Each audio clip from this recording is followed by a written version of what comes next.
ingin bertanya sekaligus mohon amalannya. Jadi kita ini guru seringkali ketika seperti contoh hari ini kita bertaubat.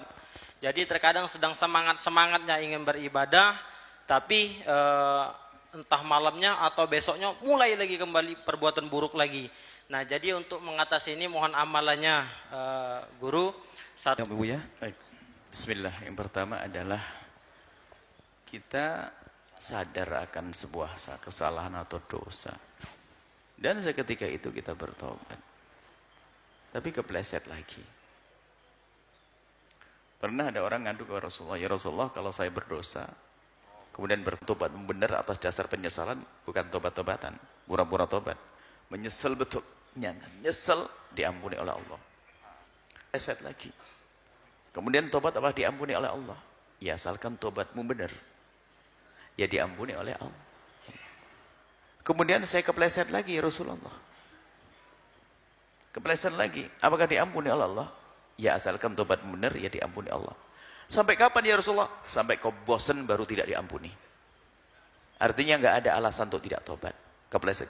Catatannya waktu bertobat serius. Kita manusia, ada godaan sana sini. Jadi kalau menyesal yang sesungguhnya, kan fahaman menyesal itu tadi yang perlu dimantapkan penyesalan. Dia bertobat, saya menyesal, tidak mau melakukan, tapi karena satu hal dia kepleset lagi dalam dosa. Maka tobat lagi sampai kapan? Sampai kau bosan baru tidak diampuni oleh Allah gitu. Jadi ini, maka yang perlu dikuatkan adalah tobat. Kemudian agar tidak kepleset lagi gimana? Ada hubungannya dengan pertanyaan yang setelahnya ada. Agar istiqomah di dalam tobat tadi. Kan syarat tobat adalah menghindar. Pertama adalah menyesal. Berjanji tidak mengulangi. Meninggalkan dosa tersebut harus. Maka untuk meninggalkan dosa tersebut, maka di sini yang perlu kita perhatikan, kita menghindar dari sebab-sebab kita jatuh dalam kemaksiatan yang selama ini kita sesali. Menghindar.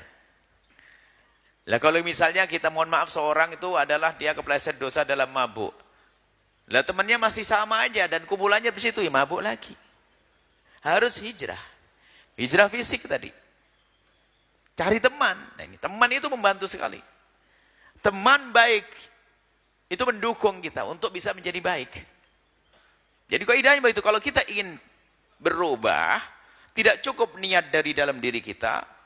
Kalaupun kita kuat itu berat, tapi kalau ternyata kita masuk wilayah baru, berarti kita harus melakukan hijrah fisik juga.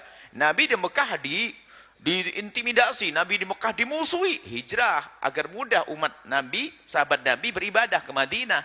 Kita pun harus hijrah kawan. Dan kita harus berani pastikan kawannya selama ini menjadi sebab saya terjerumus, saya tidak boleh lagi berkawan dengan dia. Jangan sok deh.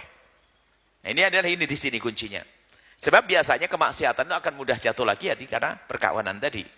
Jadi cari kawan yang baik, cari teman yang baik agar Anda bisa istiqomah di dalam hijrah tersebut. Ini kunci yang paling dahsyat. Nah, ini teman, lingkungan. Sehingga kadang-kadang kita masuk lingkungan baru saja biarpun kita belum kenal baik, nggak enak melakukan kemaksiatan. Tapi kalau kita masih lingkungan yang sama, nah, ini balik lagi nanti. Dia aja yang ngapain lu? Wah, sudah ya. Sehat, kamu sakit dulu, sekarang sehat. Kalau belum bisa minum berarti kamu masih sakit. Mabuk lagi biar sehat. Ini guyonan dia kadang-kadang masuk juga. Dibilang, wah perempuan kamu, wah ini perempuan. Dia aja perempuan, cemen, gak berani. Digituin, ya ke bawah lagi. Jadi kawanmu, siapa yang bersamamu, siapa temanmu, itu yang akan mendukung dirimu untuk bisa istiqomah di dalam hijrah dan tobat. Kemudian jangan lupa untuk mengadu. Di saat bisa tobat, terima kasih kepada Allah. Kemudian minta kepada Allah. Itu pasti. Minta, ya Allah, tetapkan aku dalam tobat ini, ya Allah. Tetapkan dalam tobat. Sebab yang menjadikan kita tobat adalah Allah. Makanya orang yang nyesal di dosa pun belum tentu bisa tobat kecuali Allah giring ke tempat tersebut. Kemudian kalau setelah itu, na'udzubillah kepleset lagi, ya segera kembali kepada Allah Subhanahu wa Ta'ala. Setelah Anda menyaksikan video ini, jangan lupa berselawat kepada baginda Nabi Muhammad sallallahu alaihi wa alihi wa sahbihi wasallam.